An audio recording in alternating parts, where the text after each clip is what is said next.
देखने वाला कौन है? इंद्रियाँ कि मन कि कोई और?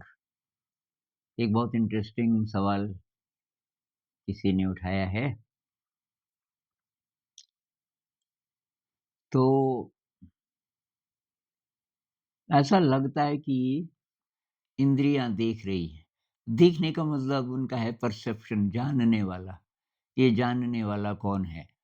पर हम उदाहरण देखने का ले सकते हैं। अब मैं इस कमरे को देख रहा हूँ, तो सामान्यतः हम बोलते हैं मेरी आँखें देख रही हैं। लेकिन सपने में फिर कौन देखता है? भई सपने में तो इंद्रियाँ तो काम नहीं करती ना, क्योंकि आपका शरीर तो सोया हुआ है। शरीर सोया हुआ है, तो इंद्रियों का काम है बाहर के जगत को पर्सीव करना, बाहर के जगत को जानना। भई देखना मतलब बाहर कुछ है वही तो दिखेगा और आँख खुली होगी और दिमाग सही होगा। दिमाग सही से मेरा मतलब कोई बेहोश हो जाए, आँखें खुली हैं, लेकिन हो गया बेहोश, तब नहीं देख पाएगा वो। उसी तरह सुनना, चखना ये जो पाँचों इंद्रियाँ हैं, तो ये अ, अपने आप तो काम करेंगी नहीं। तो हम कह सकते हैं भई इन इंद्रियों को कोई यूज़ करता है, कोई दूसरी शक्ति। फिलहाल उसको मन बोल लेते हैं या माइंड बोल लेते हैं कि हमारा जो दिमाग है वो काम लेता है इन इंद्रियों से। अब दिमाग से क्या मतलब है कि भई मैं होश में हूँ, इसका मतलब मेरा दिमाग जागा हुआ है। दिमाग कह लो, मन कह लो। अब जो लोग मर जाते हैं, वो कैसे देखते हैं? ये जो एनडीई वाले जितने लोग हैं, नियर डेथ एक्सपीरियंस जो कुछ समय के लिए मर गए थे और उस दौरान उनको जो अनुभव होते हैं, बहुत दिव्य अनुभव और वो ऐसे जगत को देखते हैं कि उतना सुंदर कोई जगत होता ही नहीं। तो अब कौन देख रहा है? क्योंकि ब्रेन तभी तक काम करेगा या मन तभी तक काम करेगा जब तक कि आपका जो ये यंत्र है, मस्तिष्क है, इसमें जो न्यूरॉन्स हैं वगैरह-वगैरह वो सब ठीक-ठाक हैं। अब मर गया आदमी तो वो तो काम ही नहीं कर रहे ना, आपका ब्रेन काम नहीं कर रहा है। तो अब कौन है देखने वाला? तो वो जो भी है वो इस जगत को भी देख रहा है। मतलब नीचे शरीर पड़ा है, डेड बॉडी पड़ी है और जिसको आम भाषा में हम प्राण कहते हैं, वो छत पे चला गया। और वो छत से अपने बॉडी को देख रहा है। अनीता मूरजानी का मैं बहुत बार उदाहरण दे चुका हूँ, आप पढ़ना थोड़ा। अनीता मूरजानी अपना जो अनुभव बताती है, अच्छा दूसरी बात ये अनुभव काल्पनिक नहीं है, ये साइंटिस्ट लोग प्रूव कर चुके हैं। एक साइंटिस्ट है, एक ही नहीं बहुत सारे हैं पर एक के बारे में मुझे ज़्यादा पता है, फिन वैम 40 साल से रिसर्च कर रहा है। डॉक्टर ही था वो पहले और जब उसने देखा उसके कुछ-कुछ पेशेंट्स कोमा में चले गए थे या मर ही गए थे कुछ देर के लिए और अब वो डिस्क्राइब करते हैं कि जब वनिता मूरजानी कहती है कि मैंने ऊपर से देखा अपने शरीर को और फिर बीच में एक डॉक्टर आया और उसको उसका न कभी नहीं मिली थी। उस डॉक्टर के बारे में सब कुछ पता। उस स्टेट में न केवल हम बाहर के जगत को देख पाते हैं, बल्कि दूसरे जगतों को भी देख पाते हैं और लोगों के थॉट्स को भी देख पाते हैं। ये क्या सोच रहा है? तो वो अब कौन है? भई शरीर मर गया तो इंद्रियाँ काम नहीं कर रही है, तो इंद्रियाँ तो नहीं देख रही। अब मन भी नहीं है, मन से अगर हमारा हमारा मतलब माइंड से है, ब्रेन से है, तो वो तो मर गया। तो वो भी नहीं है तो कौन है? तो हम कह सकते हैं वो आत्मा है। पुरानी भाषा में बहुत लोग कहते हैं कि आत्मा मत बोलो, पर मेरे ख़्याल से ये काफ़ी कन्वीनिएंट शब्द है और इससे बात समझ आ जाती है। और इस बात को बहुत-बहुत प्रकार से समझाया गया है। ये कठोपनिषद में है, ये यमराज नचिकेता को बताता है ये सारी बातें। तो उसमें एक जगह आता है, आत्मानं रथिनं विद्धि शरीरं रथमेव तु, कि जो आत्मा है वो रथ का मालिक है और रथ का मतलब है शरीर। और इसको जो खींचने वाले हैं वो इंद्रियाँ हैं। इंद्रियाणि हयानाहु और आगे उसमें आता है मनः प्रग्रह, तो मन जो है वो लगाम है। ये 5 घोड़े खींच रहे हैं शरीर को, 5 घोड़े मतलब 5 इंद्रियाँ और उनकी लगाम है मन। मन अपने आप कुछ नहीं कर सकता, लगाम जिसके हाथ में है वो करेगा। तो लगाम किसकी हाथ में है? बुद्धि के। कठोपनिषद में ऐसा है, बुद्धिम तो सारथिम विद्धि, सारथी जो चलाने वाला है वो बुद्धि है। और बुद्धि को कौन बोलता है? आपने जैसे हायर की ना कोई गाड़ी, ड्राइवर को आप तो बोलते हैं कहाँ जाना है, किधर जाना है। ड्राइवर अपनी मर्ज़ी से कुछ नहीं कर सकता। ड्राइवर की मर्ज़ी होती ही नहीं है, वो तो आप बताओगे। तो इस केस में क्या है कि बुद्धि के हाथ में लगाम है। लगाम मतलब मन, ये सारी लगामें तो एक ही उसके हाथ में एक ही है, लेकिन वो आगे जाके 5 बन जाती हैं, पाँचों इंद्रियों से जुड़ जाती हैं। और वो बुद्धि जो है किसके इशारे पे काम करेगी? आत्मा की। तो कहते हैं ना बुद्धि भ्रष्ट हो गई का मतलब अब वो आत्मा की बात नहीं सुन रहा। अब कल्पना कीजिए कोई ड्राइवर है, आपको कहीं जाना था, वो बात ही सुनना बंद कर दे, कहीं का कहीं चला जाए, तो क्या होगा? सब गड़बड़ हो जाएगा ना। तो फाइनली कह सकते हैं कि कॉन्शियसनेस है, उसी को आत्मा पुरानी भाषा में कहते थे। आप आत्मा नहीं बोलना चाहते तो कॉन्शियसनेस कह सकते हैं। ये साधारण कॉन्शियसनेस नहीं, जो अल्टीमेट कॉन्शियसनेस है, उसको इस तरह डिफाइन कर किया जाता है कि वो अ, जैसे सिनेमा का पर्दा है, उस पर्दे पे प्रोजेक्ट की जाती हैं चीज़ें, जो कहानी है, जो चित्र है। और जब हम देखने लगते हैं, हम उसमें इतना खो जाते हैं, हम भूल जाते हैं कि ये पर्दा है और ये सब चित्र हैं, रियल नहीं है। तो ये जो परसेप्शन है हमारा, ये जो संसार है, संसार मतलब परसेप्शन, हम उसी को तो सच मानेंगे ना जो हमें पता चलता है। तो जो पता चलता है वो सभी इमेजेस हैं और उस पर्दे पे। तो वो जो पर्दा है, यूँ कह लीजिए वो पर्दा हर समय अवेलेबल है किसी के भी लिए जो इससे पार देख सके, परसेप्शन के पार देख सके, तो तब पता चल जाएगा ये सारा परसेप्शन रिलेटिव है। रिलेटिव का मतलब है कि अल्टीमेट नहीं है। तो तब हम कौन हैं? जिसको हम मैं बोलते हैं वो कौन है? तो ख़ैर प्रॉब्लम की बात करते हैं। प्रॉब्लम कब होती है ज़िंदगी में जब हम ये मान लेते हैं कि ये मेरा जो जिसको भी हम मैं बोलते हैं, मतलब ये शरीर है और ये मन है। इसी को मैं बोलते हैं ज़्यादातर लोग और यही है। और तो यहाँ से कन्फ्यूज़न शुरू होता है। क्योंकि जो आत्मा की शक्ति है, अब वो अवेलेबल नहीं है। इसी को बोलते हैं बुद्धि भ्रष्ट हो गई, क्योंकि बुद्धि के हाथ में लगाम है।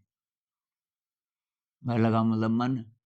अब बुद्धि काम नहीं करेगी तो लगाम को ठीक से पकड़ नहीं पाएगी। तो फिर मन क्या करेगा? मन तो लगाम है ना। अब लगाम कोई पकड़ नहीं रहा तो ये घोड़े सब फ्री हो गए। अब ये कहीं-कहीं कहते हैं ना कि अपने-अपने विषय की तरफ इंद्रियाँ भागती हैं। अनियंत्रित इंद्रियाँ, नियंत्रण करने वाली है बुद्धि, वो मन का इस्तेमाल करती है। तो यहाँ से गड़बड़ होती है जिसको फ्री विल नहीं बोलते हम कि मेरी मर्ज़ी, मेरी मर्ज़ी। तो वहाँ से आदमी ये देखना बंद कर देता है, जानना बंद कर देता है कि भई अल्टीमेटली मैं कौन हूँ? और भूल जाता है कि मैं तो अभी आया, कुछ ही साल पहले तो जन्म हुआ। भई बड़े स्केल पे देखा जाए तो अभी जन्म हुआ और अभी फिर मृत्यु हो गई। लाइट ईयर्स की टर्म्स में अगर आप सोचें, लाइट ईयर बोलते हैं 1 साल में जितना ट्रैवल करती है लाइट। मतलब बड़ी स्केल पे हम सोचें millions of years, billions of years, तो फिर ये ज़िंदगी तो हमारी बहुत छोटी है, बहुत छोटी है। अब छोटी है तो क्या जब मृत्यु आती है, तो सब खत्म हो जाता है? तो इसके तो बहुत प्रमाण हैं अभी जब से ही एनडी वालों का पता चला ना नियर डेथ एक्सपीरियंस में तो मैं इनको मानता हूँ सबसे ज़्यादा प्रामाणिक। क्योंकि किताबों पे भी शक हो सकता है। अब ये हैं हमारे ग्रंथ बोलते हैं, अब विश्वास है तो ठीक है, विश्वास की बात है। लेकिन अब कैसे विश्वास करें? कुछ सबूत भी तो हो। तो सबूत हैं ये एनडी वाले। अल्टीमेट सबूत तो अपना ही अनुभव होगा। कोई अनुभव हो जाए जिसको मिस्टिकल एक्सपीरियंस कहते हैं, ज़रा-सा भी, तो फिर भनक पड़ जाती है यार कुछ और है। लेकिन तब तक हम ये जो एनडी वाले हैं, नियर डेथ एक्सपीरियंस वाले, और इनके अनुभवों पर रिसर्च मैं अभी बोल ही रहा था ना कि 40 साल से रिसर्च हो रही है और वैज्ञानिक लोग अब इस जो रिसर्च कर रहे हैं इस नतीजे पे पहुँचे हैं कि ये झूठ नहीं है। कई-कई प्रकार से उन्होंने साबित कर दिया कि झूठ नहीं। तो इसका मतलब जिसको हम आत्मा बोलते हैं वो है असली। आत्मानं रथिनं विद्धि, आत्मा है रथ का मालिक। और जब बुद्धि सही काम कर रही है, तो जैसे ही डाउट आया बुद्धि देखेगी आत्मा की तरफ, किधर जाना है? या मैं मतलब ठीक चल रहा है सब कुछ? आत्मा डायरेक्शन देगी। तो मतलब बुद्धि हर समय आत्मा से जुड़ी है। हर समय बुद्धि आत्मा से जुड़ी है, तो ये जो मन की लगाम है, ये बिल्कुल ठीक से बुद्धि ने पकड़ी हुई है और जो सारी इंद्रियाँ हैं, वो ठीक से चल रही हैं, तो भटकी नहीं है। अब भटकने का क्या मतलब? इंद्रिय सुख में जब हम लिप्त होने लगते हैं, मतलब जब हम अपनी वासनाओं की, अब वासना ही हुई है ना ये अनावश्यक इच्छाएँ, उसकी तृप्ति के लिए इंद्रियों को यूज़ करने लगते हैं। सो मतलब वहाँ से आत्मा से कॉन्टैक्ट छूट गया। तो तब क्या करें? तो भई ये जो अहंकार की बात आती है ना, अहंकार मैल है, एक्चुअली मैल है। मैल का मतलब कि अ, वो बुद्धि को भ्रष्ट कर देता है। अहंकार का मतलब है कि बुद्धि भूल ही गई कि ये रथ किसका है। बुद्धि जब भूल जाए, बुद्धि अब मालिक बन जाए और बुद्धि के हाथ में लगाम है, तो मन और बुद्धि तो मिले हुए हैं हर समय।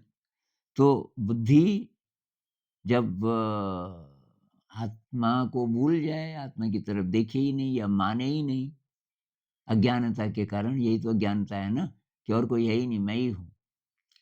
अब आप ही हैं तो आपको डायरेक्शन तो पता है नहीं। भई आप थोड़ी हैं मालिक, आपको थोड़ी पता किधर जाना है। तो वो तो आत्मा ने बताना था ना, हर कदम पे कि भई इधर जाना है, इधर जाना है। अब ये अहंकार है। ये कहते हैं ना कि मैं। जब हम अपने को मैं बोलने लगते हैं कि मैं ही हूँ बस, तो यहाँ से बुद्धि भ्रष्ट हो गई। भ्रष्ट का मतलब है कि अब डायरेक्शन नहीं मिलेगी आपको। डिवाइन डायरेक्शन, डिवाइन कह लो, सोल की डायरेक्शन कह लो, हायर इंटेलिजेंस कह लो, सुपर कॉन्शियसनेस कह लो, उसके बहुत नाम हैं। होलो मूवमेंट कह लो, डेविड बोम जी बोलते हैं होलो मूवमेंट साइंस की भाषा में। सुपर फील्ड कह लो, बहुत नाम है इसके। लेकिन बात ये है कि वो बहुत विराट है, अनंत है और सब तरह का ज्ञान उसके पास है और वो एक्सेसिबल है हर समय। लेकिन ये जो अज्ञानता है, इसने इतना हमें जकड़ दिया है कि अब हमें पता ही नहीं, पीछे कैसे मुड़ना है। मतलब आत्मा की तरफ देखने का मतलब क्या? कहाँ है? दिख ही नहीं रहा क्योंकि गड़बड़ा गया, हमारा दिमाग भ्रष्ट हो गया। तो ये अहंकार, इसी को अहंकार बोलते हैं कि ये अज्ञानता है, ये मैल है, ये मैं का भाव है। इसको खत्म करने के लिए तो फिर ये आध्यात्म की यात्रा है ना। अब आध्यात्म ये नहीं है कि मंदिर चले गए, मस्जिद चले गए, प्रसाद चढ़ा दिया और फिर माँगने लगे मैं पास हो जाऊँ, मेरा बेटा हो जाए, ये हो जाए, वो हो जाए, मेरी अच्छी शादी हो जाए।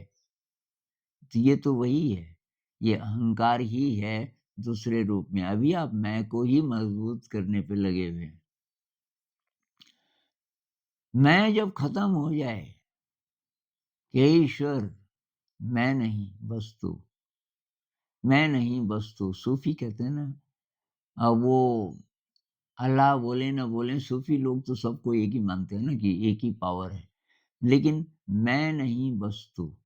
कबीर साहब कहते हैं बूँद समानी समुद्र में, ये बूँद है मैं, जिसको हम बोलते हैं। और ये जब एक्सपीरियंस होता है, मिस्टिकल एक्सपीरियंस, तो तब बूँद को पता चलता है मैं तो समुद्र हूँ। ये समुद्र बूँद, बूँद, बूँद, बूँद तो है। तो बूँद को जब अपनी बाउंड्री से पार दिखता है, तो समुद्र दिखता है और फिर मैं भी समुद्री हूँ।